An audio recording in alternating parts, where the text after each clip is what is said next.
Obrigado, Paulo. Gente, eu estava chegando ouvindo essa música aqui, eu falei, nossa, o louvor tá alto hoje. Mas não é, ali na praça, ali no Largo da Batata.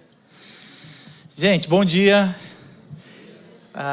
Chegamos ao fim dessa série. Eu queria igual o Jô Soares. Cadê vocês? Vamos fazer de novo.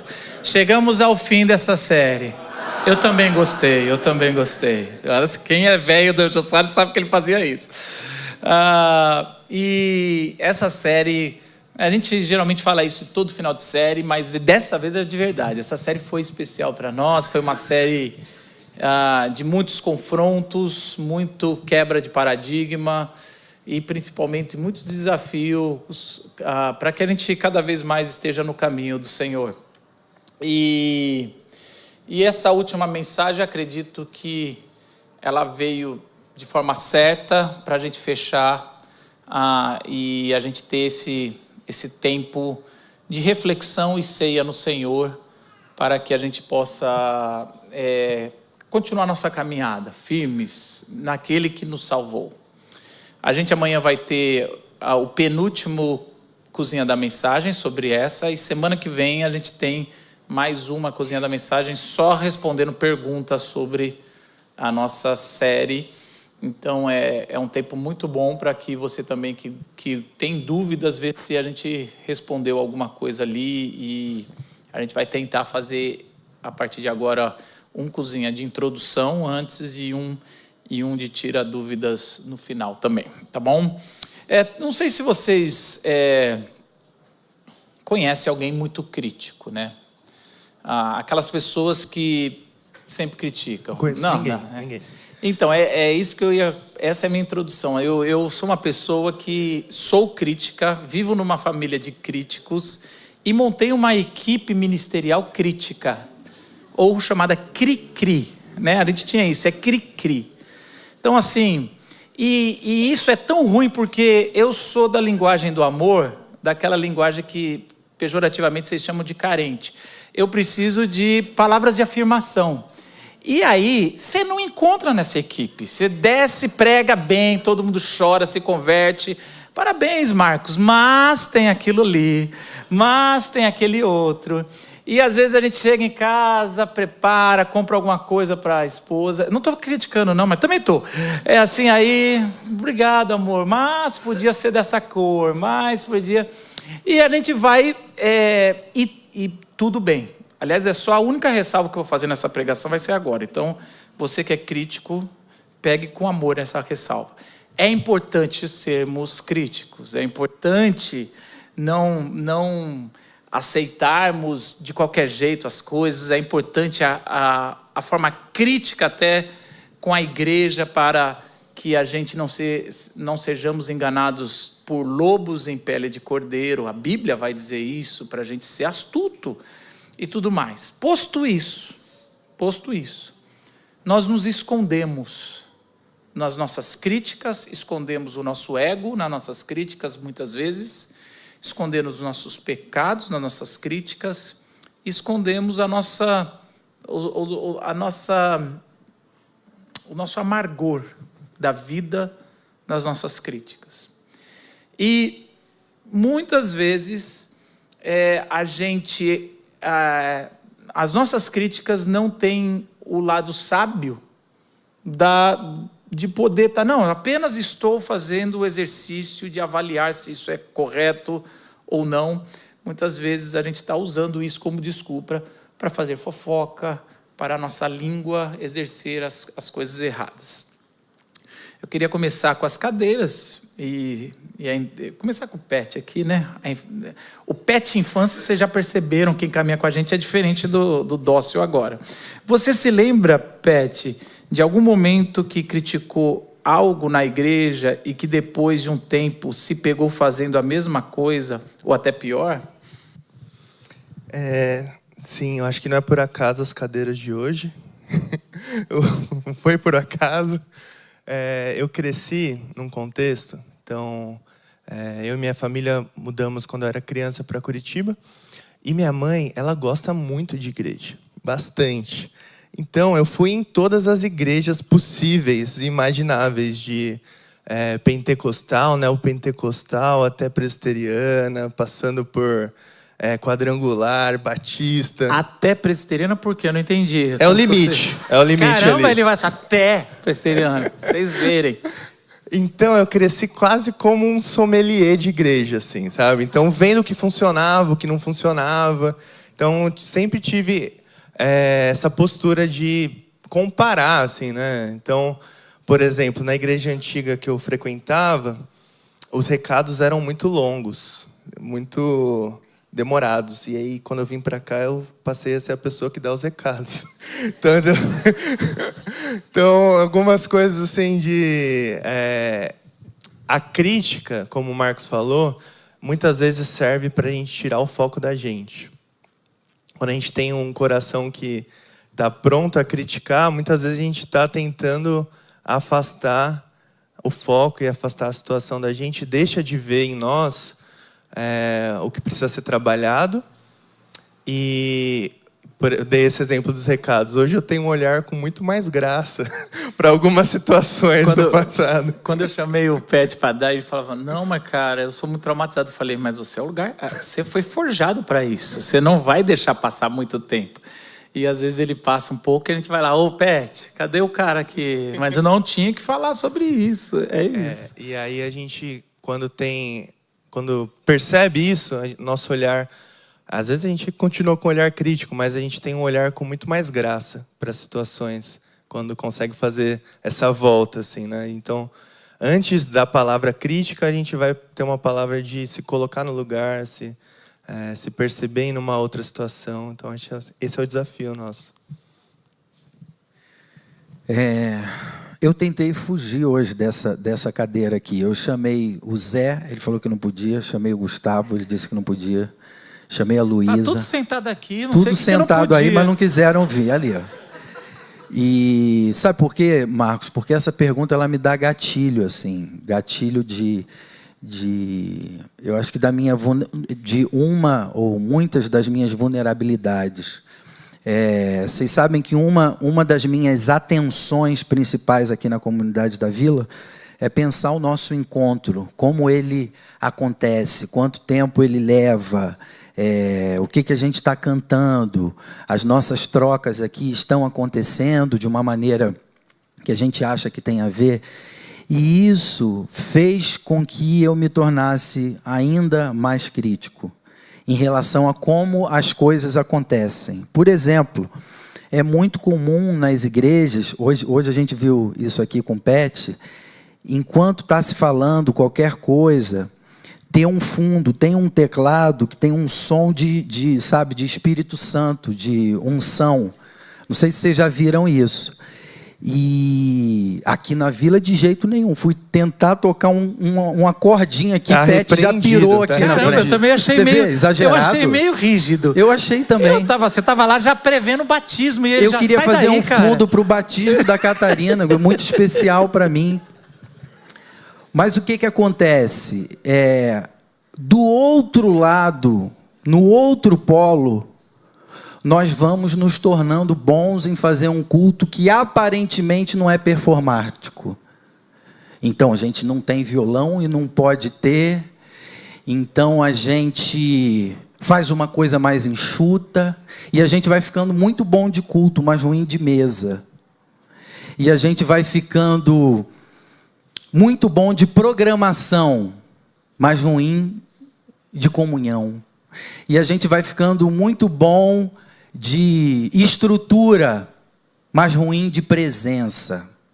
Então, no outro polo, eu me pego sendo novamente um performático, só que pela ótica do... mas não parece que é. A gente precisa não parecer. Então, a gente troca também a vivência, a experiência pela aparência. E isso são críticas que eu estou fazendo, então, a mim mesmo, né? Críticas que eu faço a outras igrejas, mas quando eu olho para mim, quando eu pego esse espelho que eu gosto muito de botar na frente dos outros e viro ele para mim, eu me deparo com coisas que eu preciso prestar mais atenção e que eu tenho que ser mais cuidadoso.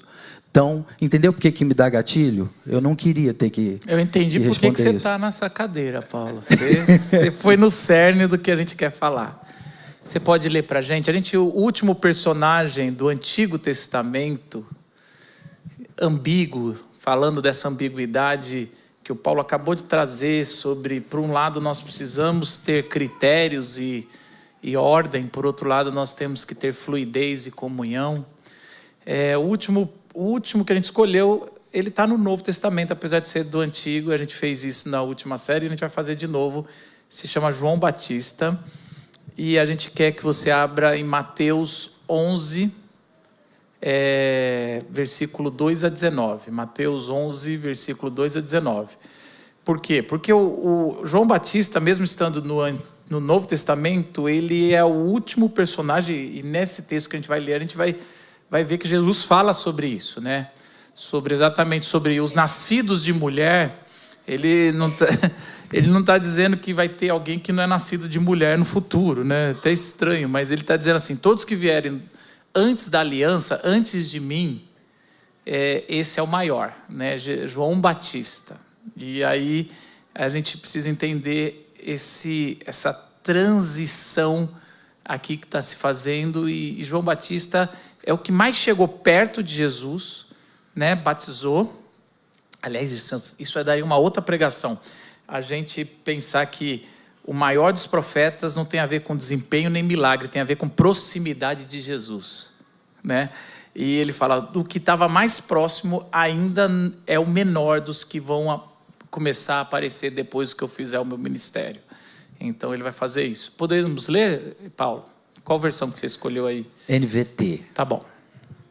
Está na tela também, para quem quiser. João Batista, que estava na prisão, soube de todas as coisas que o Cristo estava fazendo. Por isso enviou os seus discípulos para perguntarem a Jesus: o Senhor é aquele que haveria de vir ou devemos esperar algum outro? Jesus respondeu: voltem a João e contem a ele o que vocês veem e ouvem. Os cegos veem, os aleijados andam, os leprosos são purificados, os surdos ouvem, os mortos são ressuscitados e as boas novas são anunciadas aos pobres. E disse ainda: felizes são aqueles que não se sentem ofendidos por minha causa. Enquanto os discípulos de João saíam, Jesus começou a falar a respeito dele para as multidões. Que tipo de homem vocês foram ver no deserto? Um caniço que qualquer brisa agita? Afinal, o que esperavam ver? Um homem vestido com roupas caras? Não, quem veste roupas caras mora em palácios. Acaso procuravam um profeta? Sim, ele é mais que profeta. João é o homem ao qual as Escrituras se referem quando dizem: envio o meu mensageiro adiante de ti, e ele preparará teu caminho à tua frente. Eu lhes digo a verdade, de todos os que nasceram de mulher, nenhum é maior que João Batista. E, no entanto, até o menor no reino dos céus é maior que ele. Desde os dias em que João pregava, o reino dos céus sofre violência, e pessoas violentas o atacam. Pois, antes de João vir, todos os profetas e a lei de Moisés falavam dos dias de João com grande expectativa. E se vocês estiverem dispostos a aceitar o que eu digo, ele é Elias, aquele que os profetas disseram que viria. Quem é capaz de ouvir, ouça com atenção. Aqui posso comparar esta geração. Ela se parece com crianças que brincam na praça, queixam-se a seus amigos. Tocamos flauta e vocês não dançaram, entoamos lamentos e vocês não se entristeceram. Quando João apareceu, não costumava comer nem beber em público, e vocês disseram: está possuído por demônio. O Filho do Homem, por sua vez, come e bebe, e vocês dizem: é comilão e beberrão, amigo de cobradores de impostos e pecadores.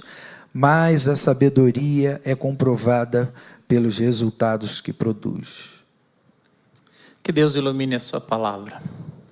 João Batista, ele é a figura do Elias, no sentido de que no Antigo Testamento eles falavam que viria um profeta com tal excelência. Elias era esse profeta de excelência, a gente já viu isso, é um dos maiores, tanto que todos os livros que representam profetas no Novo Testamento, várias vezes é citado como Elias, os textos de Elias, né? Moisés e Elias, no Monte da Transfiguração, representa a lei e os profetas, os 5 primeiros livros e o bloco dos profetas.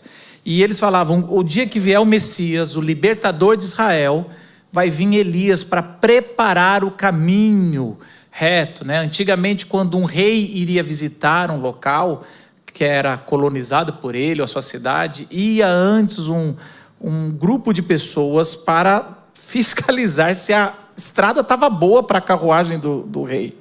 E eles muitas vezes passavam os tratores deles para o caminho ser mais curto, endireitar o caminho do rei, para que a visita e a chegada do rei, a chegada das boas novas, que é o rei visitando, é a honra de o rei visitar, vai estar. Então Elias, João Batista é esse personagem que vai, é o personagem que quando Jesus chega para ser batizado, ele não quer, ele fala, não posso, o senhor que tem que me batizar. Ele fala, não, vamos cumprir o que está acontecendo, depois a gente vira. E aí, Jesus vai fazer o ministério dele depois do batismo, João Batista continua apontando, este é o Cordeiro de Deus que tira o pecado do mundo, é ele que é o Messias, é ele que é o Cristo. Só que João Batista decide, como todo profeta bom, decide comprar briga com o governo, com o rei. E ele faz uma denúncia sobre algo muito, muito pecaminoso na casa de Herodes, e Herodes o prende. E vamos lembrar que prisão naquela época não é igual hoje. Prisão é um tempo onde você fica recluso para pagar o seu castigo. Prisão é um tempo que você espera, naquela época, para ser julgado e morto, ou solto. Então, a expectativa de João Batista era morrer. Ele não estava lá preso, espero que eu fique preso. Não, ele estava lá porque estava esperando a definição para ser morto. Então, a angústia estava naquele local, e naquela prisão, e ainda mais a prisão daquela época, as pessoas já morriam antes do julgamento. E aí ele manda chamar os discípulos e manda ir para que os discípulos eles perguntem para Jesus se era ele mesmo o Messias ou se deveria esperar um outro. Que crise é essa do nosso maior dos profetas que está tendo agora, né? E talvez você possa falar, crise legítima dentro de uma prisão, de alguém que está fazendo o que é certo, de alguém que viu o Messias, é legítimo, ele está preso, ele vai ser morto, ele pode ter essa crise sim. Mas eu acredito que essa crise é um pouco mais profunda do que apenas uma crise emocional, que também seria legítima. É uma crise teológica, né? Ele ele é o profeta do Antigo Testamento. E se você lesse o Antigo Testamento, o Messias viria trazer 2 coisas imediatas. Ele viria trazer restauração, graça, misericórdia, mas ao mesmo tempo ele traria juízo, espada e libertação real contra os opressores, que nesse caso era Roma que estava. Então, João Batista está assim, tá, vai lá ver se é mesmo, porque eu estou preso, Roma continua cada vez mais poderosa, e não me parece que o juízo está vindo, né? Quando você olha de longe montanhas, não sei se você já pôde ir para lugares que tem uma planície e ver montanhas assim, você pensa, e muito facilmente, quando você olha montanhas de longe, você pensa que, você olha e fala assim, isso aqui é uma montanha só, tá?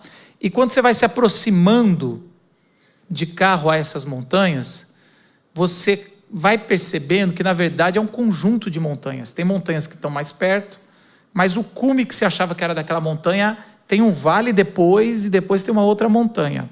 No Antigo Testamento, era assim que eles viam a vinda do Messias, como se fosse uma montanha só. Só que João Batista está perto da verdadeira montanha ali. E ele está em dúvida, porque é o que os teólogos chamam de visão teleológica do Antigo Testamento. O que era previsto por Isaías e todos os profetas como uma coisa só, quando chega no Novo Testamento, Jesus vai revelar que não, são duas vindas, não é uma vinda só. Eu vou vir agora para mostrar minha graça e misericórdia, e na minha segunda vinda eu vou vir com juízo, e aí não tem mais volta. O que João Batista está tendo também é uma crise teológica. Espera aí, fala para ele, o que está acontecendo? Não vai vir os dois juntos? E Jesus fala, Jesus quando recebe os discípulos de João Batista, ele vai lá, ele cura os cegos, os coxos e prega o evangelho aos pobres. Ele cumpre metade do que falou Isaías, por exemplo, que é o texto ali que Jesus está se referindo. Isso está bem claro como resposta para João Batista. A gente não entende direito. Fala lá que o evangelho está sendo pregado aos pobres, que é o que sempre profetizaram, e que a cura está acontecendo, a libertação está acontecendo. E que feliz é aqueles que não se escandalizam no que eu estou fazendo. E aí, é tão interessante que a gente não vai, porque o texto não está preocupado na crise de João Batista. Ele está preocupado na crise da igreja que está recebendo esse documento, que está recebendo o Evangelho de Mateus. Porque esse Evangelho de Mateus, ele chega depois da queda de Jerusalém, do ano 70. Está todo mundo sendo perseguido. E a verdadeira pergunta de quem está lendo esse texto pela primeira vez é, mas cadê o juízo? Cadê o libertador? E a resposta não é muito boa. A resposta é, para de criticar, porque o Deus que prometeu vai trazer juízo, mas agora é a hora de restauração e graça. Agora é a hora da gente saber que se ele vier com juízo, talvez a gente vá também. Vai de arrasto, como diriam os carioca. Então assim, agora entenda que os erros ou as dores, ou as coisas que não estão no lugar, estão sendo suportadas por misericórdia, porque Deus está agindo com graça e restaurando pessoas. Até mesmo, a gente vai ver isso na carta de Paulo, até mesmo entre a corte romana e entre os gentios. E aí, Jesus começa a focar no público que está ali. O texto não volta para João Batista. Aí João Batista ficou feliz. A gente especula muito. E João Batista recebeu a noite. Ninguém sabe mais o que aconteceu. O texto vai para vocês. E aí Jesus primeiro dá uma moral grande para João Batista. Vai falando que ele é o maior. É quase como, essa crise. Vocês estão preocupados com a crise de João Batista? Eu estou preocupado com a crise que vai vir em vocês. Minha nova igreja. E aí ele fala algo muito interessante, ele revela o coração do público que está ali. Ele fala, o que eu vou falar de vocês? E Jesus aqui está naqueles dias, né? Talvez pelo primo que está para morrer, Jesus ele está assim, então eu vou dar o papo reto. E ele fala assim, e aí ele compara aquele público como crianças, mas dessa vez Jesus não usa a palavra criança como inocente, como alguém que aceita o reino de Deus, mas como crianças birrentas, como adolescentes birrentos, gente matura, gente que fala sem pensar. E aí ele fala, e eu gosto muito do versículo 17, ele fala assim, vocês são demais, porque vocês são como crianças, nós tocamos flauta, e aqui pensa numa música agitada, e vocês não dançaram. Reclama, está muito barulhento. Esse culto é muito barulhento. É muito glória a Deus, é muito aleluia. Cara, eu vejo muito, é muito engraçado. Não era para isso que Jesus escreveu, ele não estava vendo. Mas, cara, isso aqui pega muito. Porque isso aqui é muito igreja pentecostal e igreja presbiteriana, né? Você reclama de um culto muito pentecostal. E quando a gente vem, traz um Paulinho com violão. e aí é só ir em um culto menor, você reclama. Você reclama do louvor curto da vila, mas quando vai num louvor de 40 minutos na igreja da sua tia que te levou, tu reclama. Caraca, sou eu. Eu não sei se você também está dizendo, mas sou eu sou o reclamão. Nunca está satisfeito. Nunca está. Você reclama, gastou muito tempo na Bíblia. Falou muito sobre contexto, Marcos, sobre o texto, contexto. Devia pegar mais no coração. Aí quando você vai naquela pregação temática, não faltou Bíblia. Faltou Bíblia aqui nessa pregação. Você,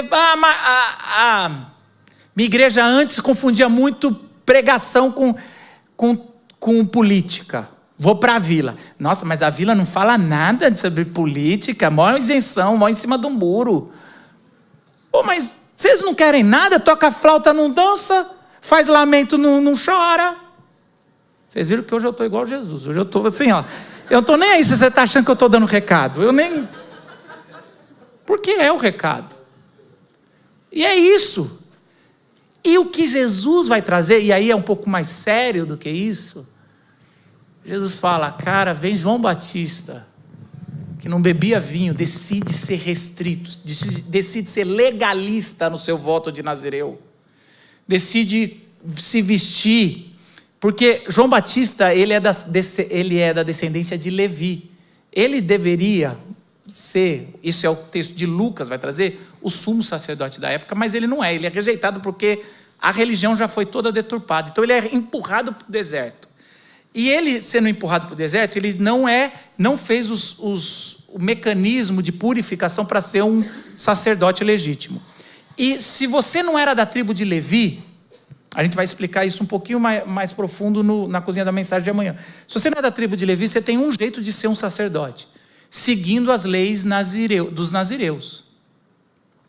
E aí, olha só, João Batista podia ser um sacerdote, mas ele decide seguir, mesmo sendo, porque ele fala, no deserto vão me acusar disso, e eu vou ser restrito. E aí Jesus fala, vem o cara certinho, e vocês falam que ele tem demônio. Aí vem eu, que sento com os pecadores, que como e bebo com eles, e como e bebe com eles, não é que Jesus fica em bar durante a semana, não. Isso é importante, a gente pensa que tem bares. Essa é uma crítica do primeiro episódio do The Chosen. Não existe bar na época de Jesus, mas beleza, tá? Não estou criticando The Chosen. Deus me livre de fazer isso nessa igreja. Não existe bar na época de Jesus. Taberna. Isso é coisa que veio depois. É porque Jesus come e bebe no sábado, na refeição sagrada com pecadores. É pior do que estar no bar. Jesus está trazendo para a comunhão dele prostitutas e pecadores e está ceando com eles. E aí os legalistas que deveria ser da parte de João Batista falam, que ceia é essa? Vai trazer juízo. Você está com pecador, essa igreja é da graça, nossa, toda liberalzona. E aí Jesus fala, e aí vocês me chamam de beberrão, que apelido ruim é? Que nosso Senhor Jesus ganhou, de comilão e beberrão. Olha que... E o Evangelho de Marcos vai dizer que Jesus também teve o apelido de possuído por demônio. Então, ou seja, o que está trazendo mais profundo aqui por trás de um coração reclamão não está o zelo pelo que é certo. Está o esconderijo de um pecador endurecido. Um coração que não quer. Então, o desafio hoje, a paulada hoje dessa manhã é, o que está por trás das suas reclamações? Da sua língua quando você volta para casa num culto? O que está por trás da sua reclamação sobre o nosso país, os nossos governos? O que está por trás sobre esse seu zelo sobre a vida? O que está por trás da sua crítica na tua casa, com seu cônjuge, com seus filhos, com seu pai? Porque Jesus está mostrando muito claro, nada satisfaz um coração pecador que não quer se converter. E a gente se esconde por trás, há muita flauta, há muito lamento, há muito isso, há muito aquilo. Pet, traz aqui suas histórias boas para a gente melhorar um pouco aqui. Em que área você encontra mais facilidade em criticar os outros? Apesar que a pergunta não é fácil também. Ao invés de se examinar. Todas. Eu fiquei pensando o quanto um coração que tem facilidade em criticar, ele te tira a oportunidade de desfrutar os contextos que você está inserido, né? E aí pensei num exemplo banal, assim, eu gosto muito de viajar. Então, depois que eu me casei com a Fê, a gente começou a viajar. Quando tinha férias, sempre tentava viajar. E o fato de já ter um pouquinho de repertório, então, já fui dormir numa cama boa, num hotel, ou já tomei um café da manhã bom. E aí você fica se comparando com as outras oportunidades e deixa de desfrutar daquilo. Será que esse é o melhor café? Não precisa ser o melhor, é um ótimo café que eu estou tendo, um bom café. É um bom momento de férias com a minha esposa e tal. E isso a gente faz na nossa realidade também. Eu sou muito grato pelos contextos que Jesus me inseriu, né? Seja aqui na vila. Então, quando eu vejo a equipe que a gente tem, é tipo a equipe dos sonhos para mim. Assim, eu me converti com 10 anos numa pregação do Marcos, no culto da fogueira. Eu ouço o Paulo Nazaré desde que eu era criancinha, assim, com 2 anos de idade, já ouvia. Seu velho! E é mesmo isso, assim, Gustavo foi o cara que me discipulou, assim, na juventude. Então, tá na equipe, assim, para mim é um negócio, nossa, que coisa maravilhosa. E mesmo assim eu tenho um coração crítico, mesmo estando numa equipe dos sonhos, muitas vezes eu tenho tanto esse coração crítico que eu deixo de desfrutar e deixo de olhar com graça. E é assim na vida em casa também. Sou casado com uma mulher extraordinária, assim, sabe? A Fê é excelente em tudo que ela faz. Mas por eu ter um coração crítico, às vezes a gente tem desavenças por coisas banais. E eu deixo de desfrutar a beleza e a alegria que é compartilhar a vida com ela, assim, sabe? Então, acho que o coração crítico tira de nós muita coisa, assim, sabe? Muita coisa. O Renato Russo, ele tem uma frase que ele diz assim: nos deram espelhos e vimos um mundo doente, né? E eu acho que... E você nem gosta das músicas do Renato Russo. Eu nem gosto muito, mas essa gostei frase... de você ter citado. Não, é sintomática, essa frase é muito forte, né? Porque, voltando nessa figura, né, do espelho, a gente não gosta de usar, porque é desagradável usar o espelho virado para a gente. Porque aí a gente enxerga as nossas áreas e a gente vira para as pessoas. Então, né, como quem diz aqui, Marcos, está vendo como é que você é, Marcos? Você é isso, você é aquilo, você é aquilo outro. Normalmente nas áreas em que eu não quero que olhem para mim, né? E acho que é isso. Eu fico sempre pensando na diferença entre o crítico consumidor e o atento servo, que é aquele que, quando faz uma crítica, essa crítica vem acompanhada de uma oferta, né, de serviço.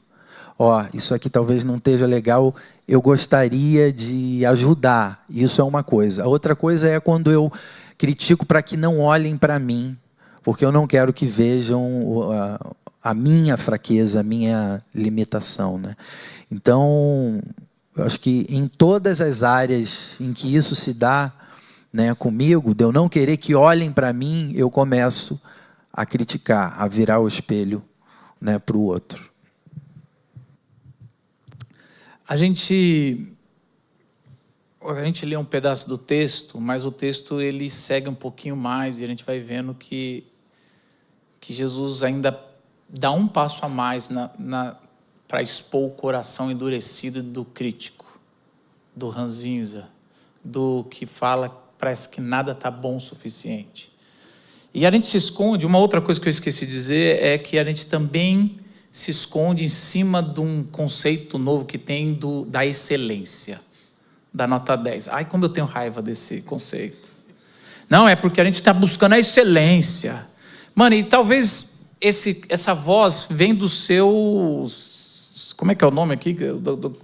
Dos críticos que ficam aqui. Diabo. Não é diabo, é... Vamos deixar diabo. Diabo, do impostor, da impostora que tem dentro de você. A excelência. Eu não sei se os meus psicólogos podem dizer se é a figura do pai, da mãe, sei lá de quem que é, mas é o diabo, é a excelência. O culto tem a excelência da pregação, a excelência da... Que excelência, cara? Excelência, sim, isso é uma desculpa nunca estar satisfeito com a tua vida.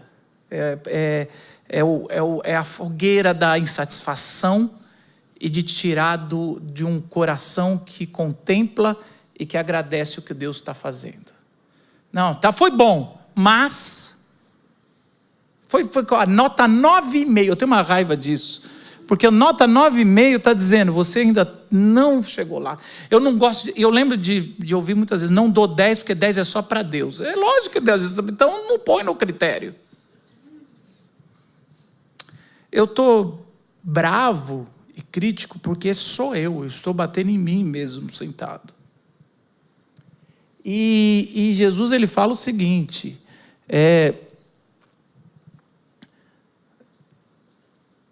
Mateus 11:12, ai de vocês, Corazim. Ele vai falar 2 cidades muito boas.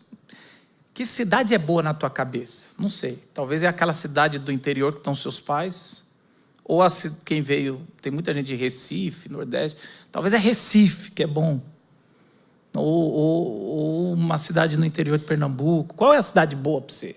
É o que Jesus vai falar, criticar agora. E depois ele vai falar de 2 cidades horríveis.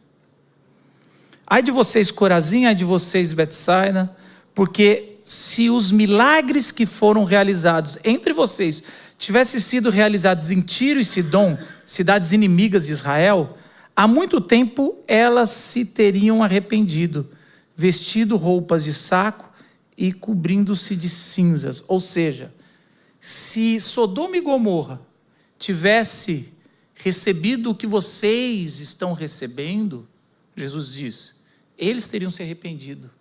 Mas vocês estão vendo e não se arrependem. Isso é uma crítica muito, muito forte para nós que somos depois de Cristo. Ou seja, nós lemos e passamos por uma série onde a gente deixou nu os heróis do Antigo Testamento, mas o que Jesus está dizendo é o seguinte, depois dessa série, ai de vocês. Marcos, você que pregou nessa série, a maioria das pregações, ai de você, que vendo tudo que você viu, você não poderia estar com esse coração que você está e essa língua que você tem. A quem muito foi dado, muito será cobrado. A gente gosta de colocar isso para missionários e pastores, mas isso é para a vida. Isso é para a mensagem do Evangelho. Isso é para nós, comunidade da Vila. E isso deixa a gente desesperados e deixa a gente... Caramba. E a vida de reclamação, de esconderijo, é uma vida que cansa, é uma vida que depois acabou a energia, é viver no vermelho. Essa vida de crítica onde você está querendo a excelência é uma vida de burnout espiritual. É uma vida de exaustão. E é por isso que Jesus, no mesmo contexto, e esse é o contexto verdadeiro para essa frase, no versículo 28 ele vai dizer, venham a mim todos que estão cansados e sobrecarregados, e eu lhes darei descanso. E qual é o descanso que Jesus está trazendo? Da nossa língua e do nosso espírito crítico. É disso que é descanso. Não é descanso de não ir trabalhar amanhã, não é descanso de, sei lá qual que é, o descanso aqui eu vou dar um descanso de você mesmo, do seu coração pecador. Vem em mim, vamos largar esse espírito crítico, vamos começar a entender a essência do louvor em vez de criticar o estilo do louvor, vamos entender a essência da mensagem ao invés de criticar o estilo da mensagem, vamos entender o que é a igreja ao invés de ficar criticando formas de culto, vamos entender o que é família ao invés de ficar criticando desempenho e tudo mais. Ou vamos entender o que é casamento em vez de ficar discutindo qual é o papel do homem, qual é o papel da mulher.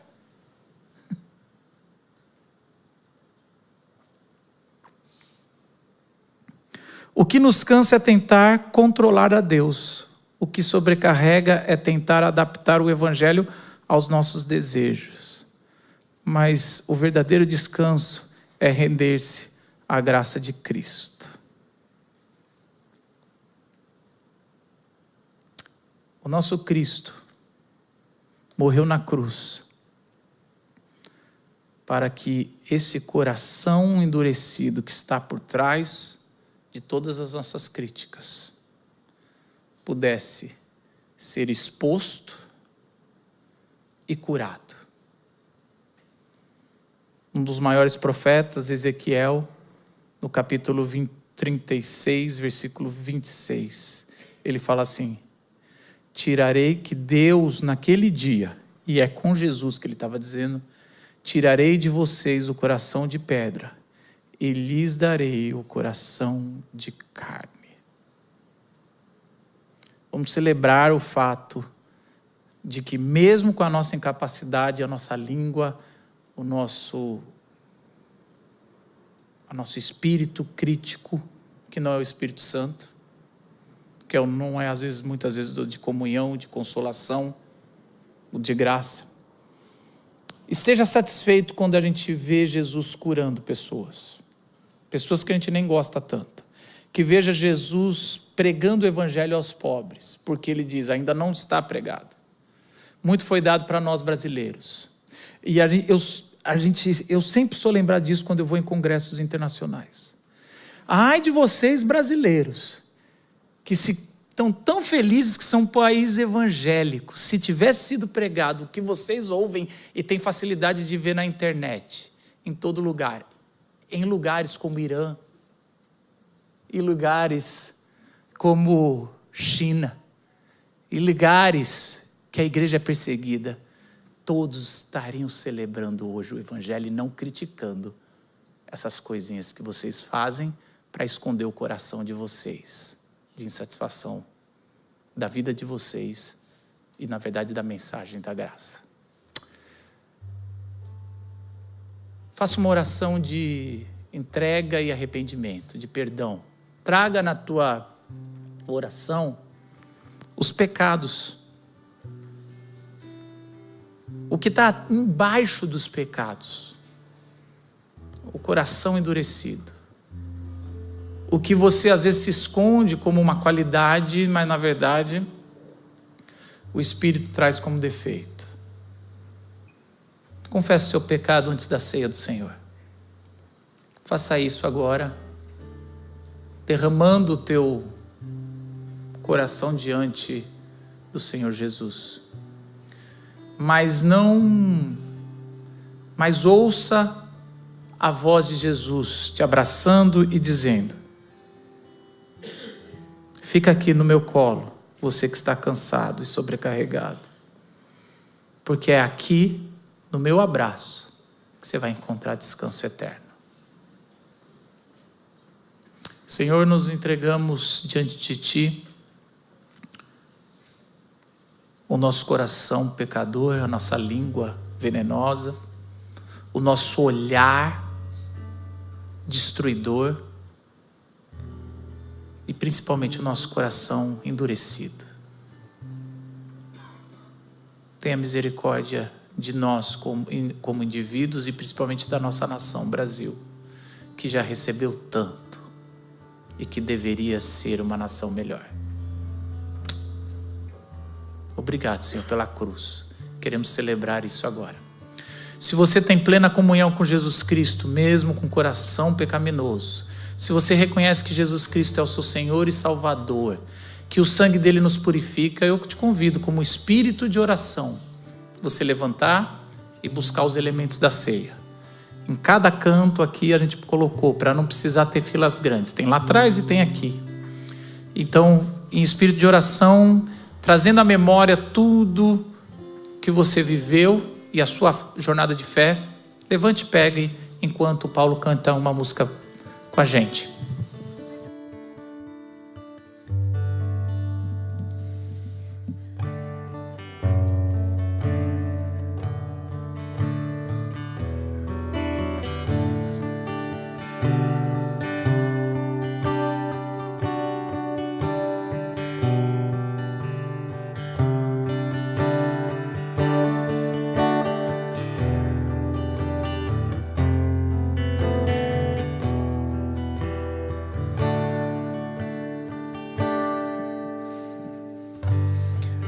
meu Jesus,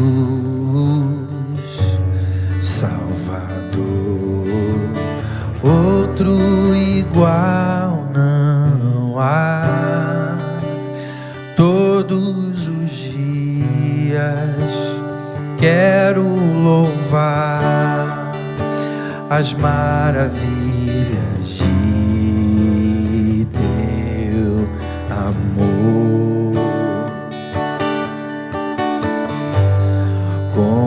Consolo, abrigo, força e refúgio é o Senhor.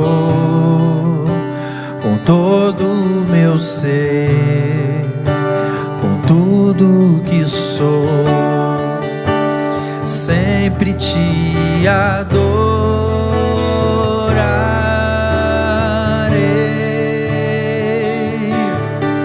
Aclame ao Senhor toda a terra e cantemos poder, majestade, louvores ao Rei. Montanhas se prostrem e rujam os mares ao som de teu nome. Alegre te louvo por teus grandes feitos. Firmado estarei, sempre te amarei. Incomparáveis são tuas promessas. Incomparáveis, incomparáveis são tuas promessas. Incomparáveis são tuas promessas pra mim.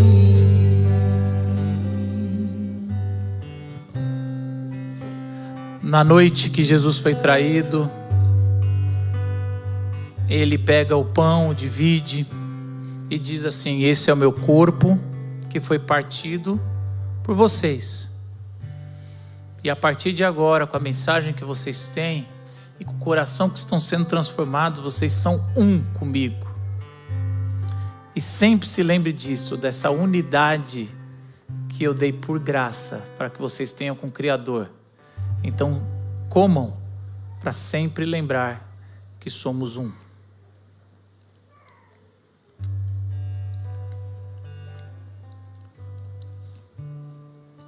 Jesus também pega o cálice com o vinho que representava o povo de Deus e diz: esse é o meu sangue que será derramado na cruz, e ele será o cálice da nova aliança.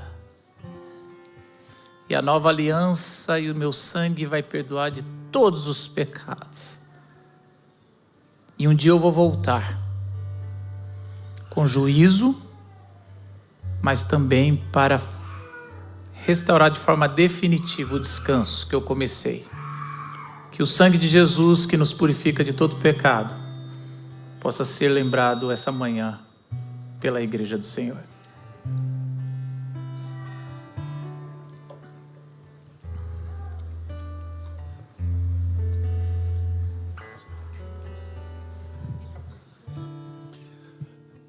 Deus, nosso coração é grato por servirmos o Senhor da graça, o Senhor da redenção, que olha para nós a despeito das nossas falhas e pecados e vê através do sacrifício de Jesus, ó Pai, uma igreja redimida, uma igreja santa e que se apresenta pura diante do Senhor. Nos ensina a ter um coração de graça também, de forma semelhante ao nosso Senhor, a quem a gente serve, que a gente olhe com compaixão e com a perspectiva de redenção nos nossos contextos em que a gente está inserido, Pai. Em nome de Jesus, que a gente agradece pelo Teu sacrifício por nós e que transforma o nosso coração. Amém.